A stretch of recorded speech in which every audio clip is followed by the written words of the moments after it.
नमस्कार दोस्तों, स्वागत है हमारे चैनल बना के लिए। दोस्तों, हमारे चैनल में अध्यात्म और धर्म से जुड़ी जानकारी, कथा आदि सुनने को मिलेगा। यदि आप मेरे चैनल से जुड़ते हैं तो बहुत सारी जानकारियां आपको प्राप्त होंगी।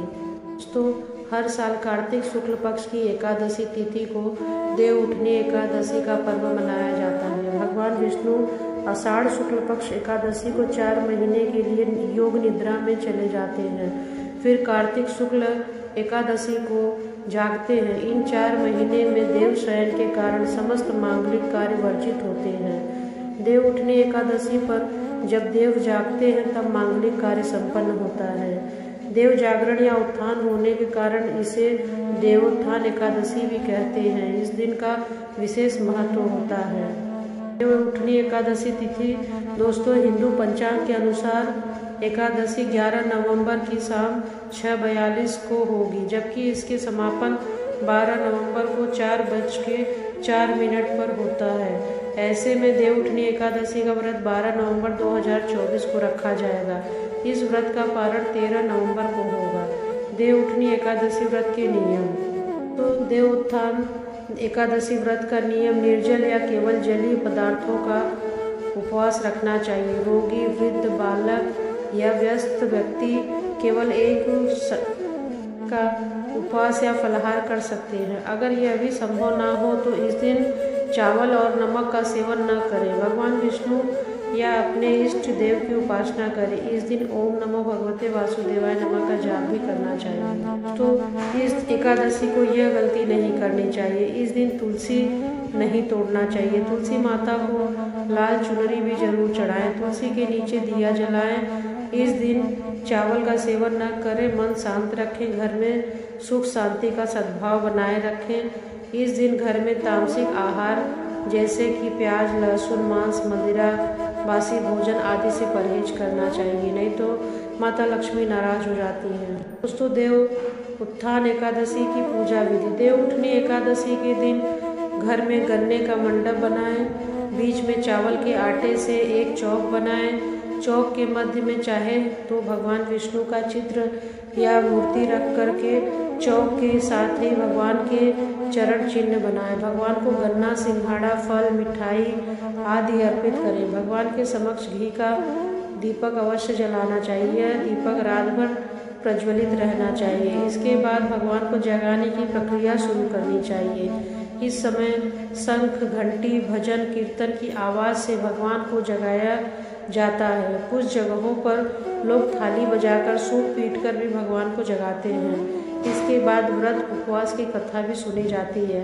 अंततः सारे मांगलिक कार्य शुरू हो जाते हैं। तो देव उठनी एकादशी व्रत कथा, इसकी 3 कथाएं हैं। देव उठनी एकादशी कार्तिक मास के शुक्ल पक्ष की एकादशी तिथि को कहते हैं। इस दिन भगवान विष्णु के साथ समस्त देवतागण 4 महीने की निद्रा के बाद जागृत होते हैं और सृष्टि का कार्यभार संभालते हैं। इस दिन भगवान विष्णु की विधि विधान से पूजा की जाती है और उनकी प्रिय वस्तुओं का भोग लगाया जाता है।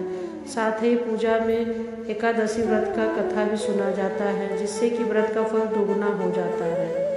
देव उठनी एकादशी का प्रथम व्रत कथा। एक राजा के राज्य में सभी लोग एकादशी का व्रत रखते थे। वहाँ की प्रजा नौकर चाकरों से लेकर के पशुओं तक को एकादशी के दिन अन्न नहीं दिया जाता था। एक दिन किसी दूसरे राज्य का एक व्यक्ति राजा के पास आकर बोला, महाराज कृपा करके मुझे नौकरी पर रख लें। तब राजा ने उसके सामने एक शर्त रखी कि सब ठीक है, लेकिन रोज तो तुम्हें खाने के लिए कुछ मिलेगा, पर एकादशी को अन्न नहीं मिलेगा। उस व्यक्ति ने उस समय हाँ कर दी, पर एकादशी के दिन जब उसे फलाहार का सामान दिया गया तो वह राजा के सामने जाकर गिड़गिड़ाने लगा। कहा, महाराज इससे मेरा पेट नहीं भरेगा, मैं भूखा ही मर जाऊंगा। मुझे कुछ खाने के लिए अन्न दे दीजिए। राजा ने उसे इस शर्त की याद दिलाई। फिर वह अपनी बात पर अड़ा रहा, अन्न छोड़ने को राजी नहीं हुआ। तब राजा ने उसे आटा, दाल, चावल आदि दिए। वह नित्य की तरह नदी पर जाकर पहुंचा। वहां स्नान करके भोजन पकाने लगा। जब भोजन बना रहा था तब वह भगवान विष्णु को बुलाने लगा, आओ भगवान भोजन तैयार है। उसके बुलाने पर पीताम्बर धारण किए हुए भगवान चतुर्भुज रूप में आ पहुँचे और प्रेम से उसके साथ भोजन करने लगे। भोजनादि करके भगवान अंतर ध्यान हो गए और वह अपने काम पर चले गए। 15 दिन के बाद फिर एकादशी आई। तब राजा कहने लगे कि महाराज मुझे दुगना सामान दीजिए। उस दिन तो मैं भूखा ही रह गया। राजा ने कारण पूछा तो उसने बताया कि हमारे साथ भगवान भी खाते हैं, इसीलिए हम दोनों के लिए ये सामान पूरा नहीं पड़ता है। यह सुनकर राजा को बड़ा आश्चर्य हुआ। वह बोले, मैं नहीं मान सकता कि भगवान तुम्हारे साथ खाते हैं। मैं तो इतना व्रत रखता हूँ, पूजा करता हूँ, पर भगवान ने मुझे कभी दर्शन नहीं दिए। राजा की यह बात सुनकर वह बोला, महाराज यदि विश्वास ना हो तो साथ चलकर देख लीजिए। राजा एक पेड़ के पीछे छिपकर बैठ गए। व्यक्ति ने हर रोज की तरह भोजन बनाया और भगवान को शाम तक पुकारता रहा, फिर भी भगवान नहीं आए। अंत में उसने कहा, हे भगवान, यदि आप नहीं आए तो मैं भी नदी में कूदकर प्राण दे दूंगा। फिर भी भगवान नहीं आए। तब वह प्राण त्यागने के उद्देश्य से नदी की तरफ बढ़ा। प्राण त्यागने को इरादा समझकर भगवान शीघ्र ही प्रकट हो गए। उसे रोक लिया और साथ में बैठकर भोजन करने लगे।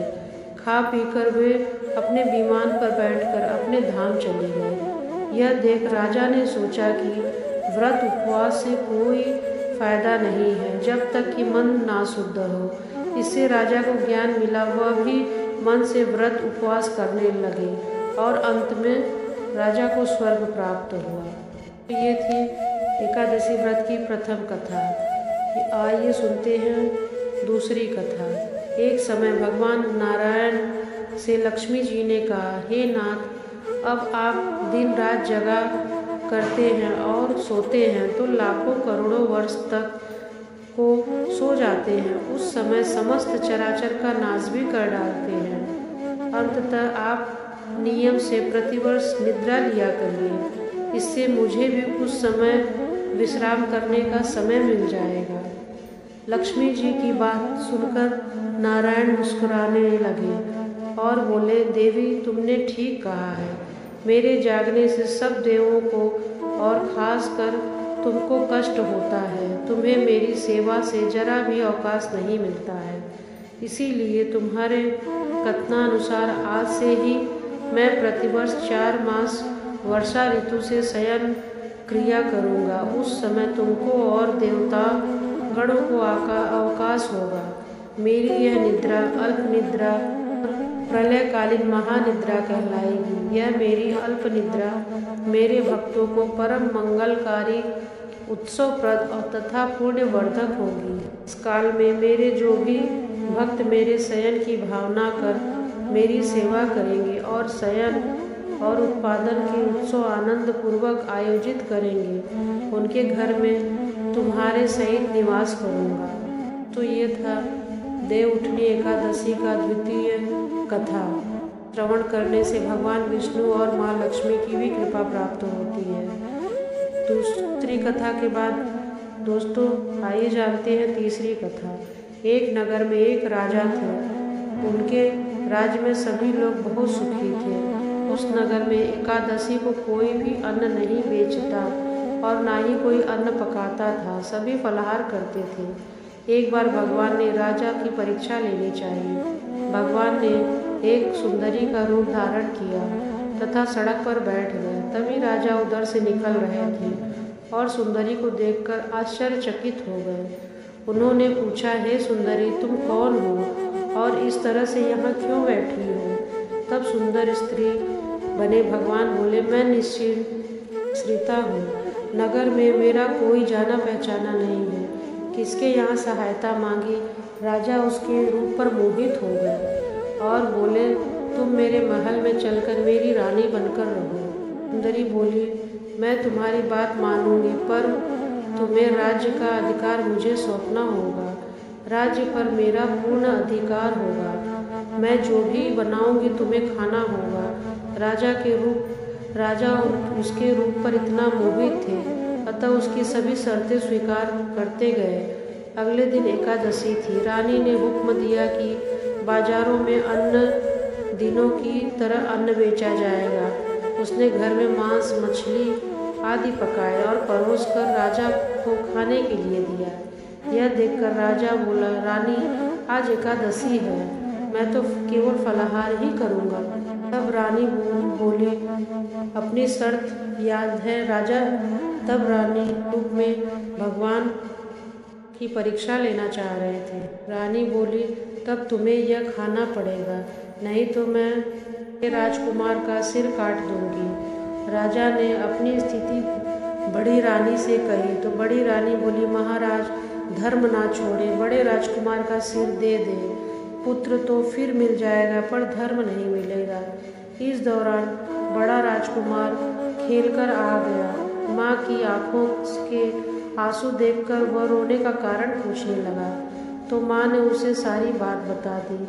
तब वह बोला, मैं अपना सिर देने के लिए तैयार हूँ पिताजी के धर्म की रक्षा के लिए, जरूर धर्म की रक्षा होगी। राजा दुखी मन से राजकुमार का सिर काट देने के लिए तैयार हुए और रानी के रूप में भगवान विष्णु ने प्रकट होकर असली बात बताई। राजन, तुम इस कठिन परीक्षा में पास हुए। भगवान ने प्रसन्न मन से राजा से वर मांगने को कहा तो राजा बोले, आपका दिया हुआ सब कुछ मेरे पास है, हमारा उद्धार करें। इसी प्रकार उस समय एक विमान उतरा। राजा ने अपना राज्य पुत्र को सौंपकर विमान में बैठकर परम धाम को चले गए। दोस्तों, ये है एकादशी व्रत की कथा। एकादशी के दिन श्रवण करते हैं तो व्रत का फल दोगुना हो जाता है। इस प्रकार जो भी भक्त देवउठनी एकादशी का व्रत करते हैं और कथा सुनते हैं तो भगवान विष्णु और माँ लक्ष्मी की भी कृपा प्राप्त होती है। ओम नमो